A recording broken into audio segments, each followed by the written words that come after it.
l'étendue de ton pays. Tu diras alors à ton fils, c'est en mémoire de ce que l'Éternel a fait pour moi lorsque je suis sorti d'Égypte.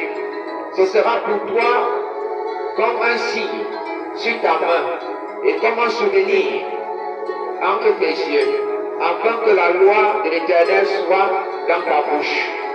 Car c'est par sa main puissante que l'Éternel t'a fait sortir d'Égypte. Tu observeras cette ordonnance au temps fixé d'année en année. Quand l'Éternel t'aura fait entrer dans le pays des Cananéens, comme il l'a juré à toi et à tes pères, et qu'il t'aura donné. Tu consacreras à l'Éternel tout premier-né, même tout premier-né des animaux que tu auras. Les mâles appartiennent à l'Éternel. Tu rachèteras avec un agneau tout premier-né de l'âne.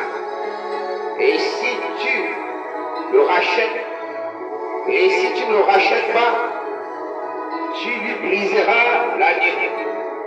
Tu rachèteras aussi tout premier-né de l'homme parmi tes fils.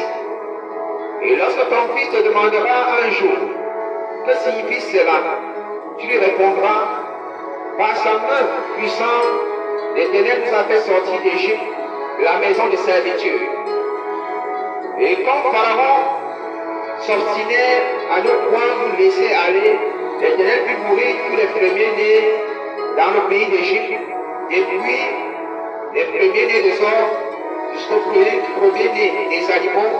Voilà pourquoi j'offre en sacrifice à l'Éternel tout premier-né des mâles, et je rachète tout premier-né de mes fils. Ce sera comme un signe sur ta main et comme des frontons entre tes yeux.